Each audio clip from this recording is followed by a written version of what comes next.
I would like to welcome Brian Klansky, the Northeast Regional Director from View Dynamic Glass, for a featured talk.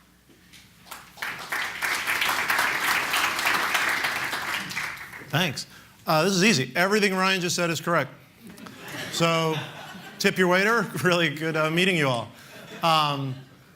But the state of smart buildings has forgotten a really, really important person, and that's the occupant. So, so as much as we may be moving toward these flexible spaces, and this is everyone's been in a terrible room compared to this room, right? We've all been to these kind of events. And this is a great room, right? You have natural light coming in there, right? It's well lit. I did notice the lights. Anyone notice the lights go up and then down for like 2 seconds, right? We're not doing good enough. Our buildings aren't smart enough. They're not. And we have to do better, and they have to be occupant-focused. We are a huge fan of flexible space. Except for our corporate office, all of our offices are WeWork and our plant.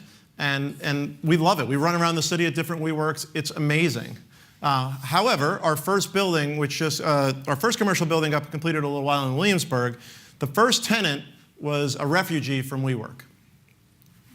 They loved WeWork, but eventually, as they were building their company culture, they felt that their culture was just becoming WeWorkized, and that they couldn't build what they wanted to build company-wise in a shared environment. So there's definitely benefits to both, and we're a perfect example. We use flexible space and permanent space, but what you can't not have is great space, and that's what's changed. So what do I mean by when I say that we're not doing good enough? Here's what we are doing really well, and you'll see like John Gilbert's here, I think today from Nantum. Like there's so many amazing technologies that have made a huge difference in energy efficiency. Right? So here's a stat that I think that blew my mind. Tell me what you think. Last year, New York City used less energy than the year before. How? How did we use less power? There's so many more of us. There's 1 billion connected devices, right? Like how is that possible? The answer is energy efficiency, right? We're still a lot more people, and we're still using a lot more devices, but we are doing really well using less energy, and that's great. But it's not great if it doesn't also focus on the occupant, or if that's the only thing we're focused on. So all of these things are working, but if we really just wanted to build an energy efficient building, we'd build that ugly building with no windows, right? And we would go crazy. We would go absolutely crazy, right? So you still see these in data centers, and this was a trend for a little while, and certainly that is not the trend anymore, right? We're building with floor-to-ceiling glass, and we're trying. We have buildings that look like this. So if you've ever done a leasing tour, before you decide what space you emotionally connect with, right? We emotionally connect to space still. You do this. You go here, and what the developers are mostly pitching at this point is what? Light, views, right? The views are pretty sick. The views here are amazing. Location, right? It's near subway, near public transportation. That's pretty much it, right? You base on that, and then you envision, there's a lot of amazing virtual reality companies here today. You envision what it could be like. But VR may get you in the door, but you still go see the space before you decide to sign on the line that's dotted, right? So it's still that emotional connection to creating great space.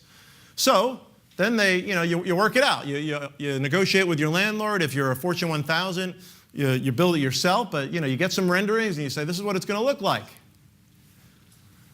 And then it looks like that. You're selling light and views. You're trying to get more natural light into the space for people. Go into the vendor room after this and look at the VR table, right? It's facing south with those amazing views of the water, and the blinds are down. Why are the blinds down today?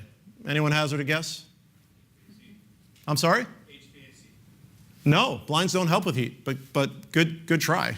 Blinds actually do not block heat. But what? Any other guesses? Why do you think they're down?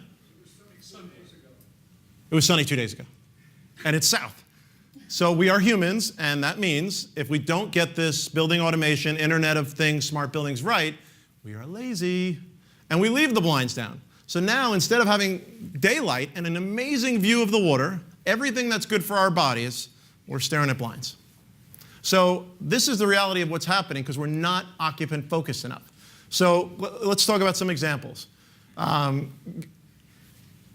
Who has checked into a building and you give your license and you get the 3rd degree, they can't find you in the system, and then they try calling around, the person who you're there to see is roaming around somewhere and you can't get a hold of anyone, and now you're late 30 minutes for your huge meeting where you're trying to close a deal. There has to be a better way to do that with technology. One of my favorites for sure, the dreaded conference room. Anyone have one of these in their conference room? I know I do. But you know what I have in my house? An Apple TV. And I AirPlay and I stream whatever I want in about 4 seconds. Why can't we do this in commercial buildings yet? Why? Why do I have to plug in some dongle or some other insanity just to project my PowerPoint?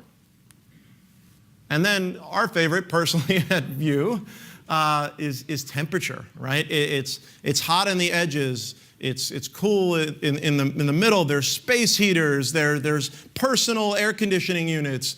How is this possible in 2018 when my iPhone knows where I am every second of the day, updates my calendar, Google Maps, everything is updated in real time on our smartphones, but yet when I walk in my building, nobody knows what the heck is going on. And it really doesn't matter because I have to worry about the whole building. Well, that is not acceptable to today's tenants. That's just not going to be okay. So that is one of my favorite slides ever with the umbrella. That's a real slide. That wasn't staged. Part of it is the way that we figure this stuff out. All of these are things we have to figure out in any kind of building, commercial, multifamily, corporate headquarters, and they don't really talk, and they do it in an order. You can't have this as an order. You can't have the lighting consultant not talk to the person who's picking out the tile. They have to talk, and they have to actually take into account what everyone's doing. So the only way to do this, so if there's a tenant revolution anyway, we might as well do that with our smart buildings and focus on the occupant first. And all of our decisions, so whether you're a vendor here trying to sell something, whether you're a Fortune 1000 company trying to evaluate stuff, or whether you're a developer trying to figure this stuff out too, if you start with the occupant, it gets a lot easier as your number one rule. So who drove this? Not surprising, that was the tech companies. Has anybody ever been into 111 8th Avenue, Google's headquarters?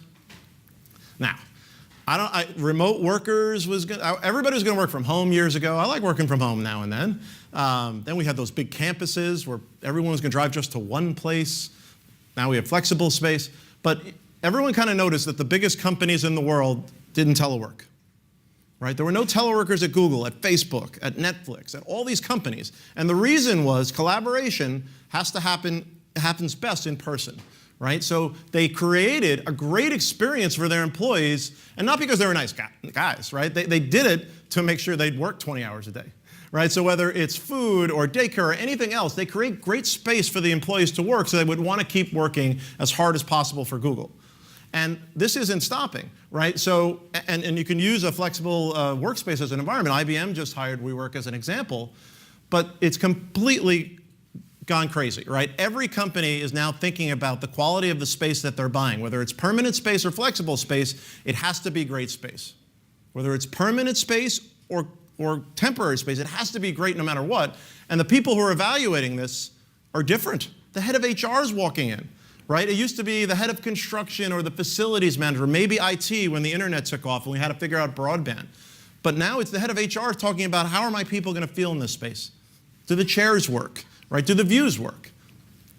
So we are all into this. I mean, into WeWork and Convene, everything they're doing. And the numbers play it out that they've figured this out. WeWork is now doing enterprise, right? They're selling to Facebook that says, hey, we know how to do the experience part better. Let us do it for you. And they're winning. And they're winning all over the place. Is anybody, well, I don't even want to say this, but I just remember Regis 20 years ago when I used to be in a shared office space, and I think about my WeWork space now, grabbing a beer with some smart entrepreneur in the kitchen. I can't get over the transformation. It's still shared office space. So the difference is the experience. That's their DNA. That's what they figured out. It wasn't that, yes, they cut up space and that can be more profitable if you sell it out. But they sell it out because of the experience, and now it's going everywhere. Now they're selling to the Fortune 500. So that was a lot of bad news, right? We're not focused on the occupant enough at all. But there's a lot of technology that can drive this, and we're starting to see some breakthroughs. So signs out there, right? These guys are awesome, man. Like, I put my phone number into a building I've been to 47 times. It just knows I'm there, and I'm not a threat, and I go right into the building, right? And by the way, whoever I check, when I put my phone number in, whoever I'm there to see now knows I'm there because they got a text. That's a better occupant experience for me as an employee and for the guest who's coming to see me. I mean, I gave the Apple TV example, but the integration into the room. SnapCab is a company that is using Gorilla Glass, the same glass on your iPhone, to create a media wall, right? Instead of the insane integration costs that we all see when we need to fit out these types of rooms or conference rooms or huddle rooms with the open floor plan, everything's huddle rooms and conference rooms, and then you can't plug in your laptop. Here you walk in, you connect to the Wi-Fi, you're done. On optically clear glass, speakers are in, there's nothing they need to do. No dongles, nothing that they need to do. And one of my favorites, longtime friends are comfy. If I'm shaking, it's not because I'm nervous. I'm a little cold. Anybody cold? Right? Because the air conditioning wars have been something that have plagued us forever, right? So there's a way to get personal control of your space, and Comfy has an app for that. There's an app to actually make sure that you can control your personal space. And then the overriding why of all of this is, how many hours are we going to be indoors today versus outside today? We're going to be inside most of the day. So that has to be great. So if we're going to make it great, we might as well figure out a way to do it the right way. And there are real health benefits to doing it the right way. This is a study we just completed with Cornell, where you're actually getting real brain benefits from getting better natural light versus the glare and heat that you have to deal with traditional windows and blinds. Right? Less eye strain. We all know how we feel. We all know how we feel when we get out of a dark movie theater at 3 o'clock. Like crap, right? We know we know this is real, and now we're starting to measure it scientifically. So Netflix is, if you look at the building in the back, and you look at this building, they're the same exact building. One has blinds, one has dynamic glass. People at Netflix fight to get in the dynamic glass building because they want that occupant experience that they have in there. This actually happened yesterday. Anybody see HP decided to move to San Jose, 1,000 employees that they picked up? This whole building has dynamic glass called the America Center because they're focused on the occupant experience for their employees, right? So again, the Fortune 1000 drive the occupant revolution. So, and when it all comes together, everybody's happy. The occupants are happy, the company's happy because they have better, more productive employees, and the developer's happy. Let's not forget the business side of this. So this is a quick story of where it all comes together. At View, our mission is to create delightful human environments. We develop dynamic glass that intelligently responds to the sun to bring in more than twice the natural light, minimize glare and heat, and provide you with a more comfortable environment. The dynamic intelligent glass is changing the quality of the light. You see better circadian rhythms, better memory performance, better work performance. There are certain standards, innovation within buildings make it more convenient, more comfortable to be in, that translates into more productivity for the employer and a higher retention rate amongst the employees. An ideal office building for us is one that's 100% leased. And View Glass has really helped us gain that commitment to considering our office product over any others. View Dynamic Glass is a new normal.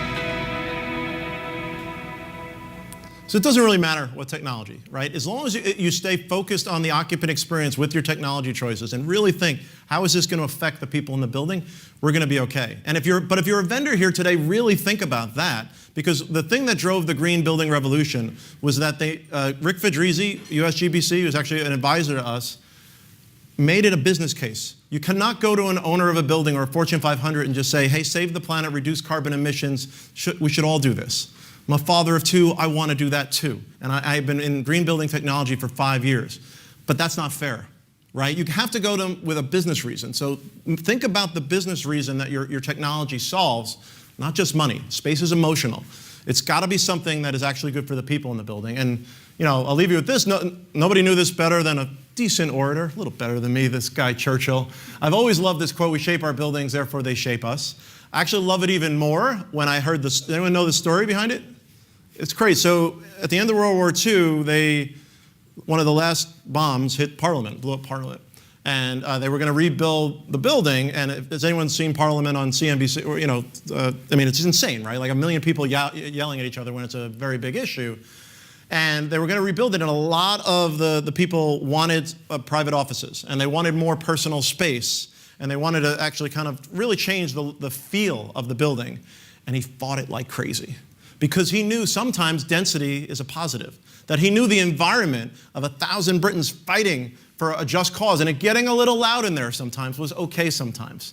But he thought about the experience, and so if you think about the people and what they bring, that's where, if we stay focused on that and we stay focused on their experience, we're going to be just fine. But anyway, thank you for listening.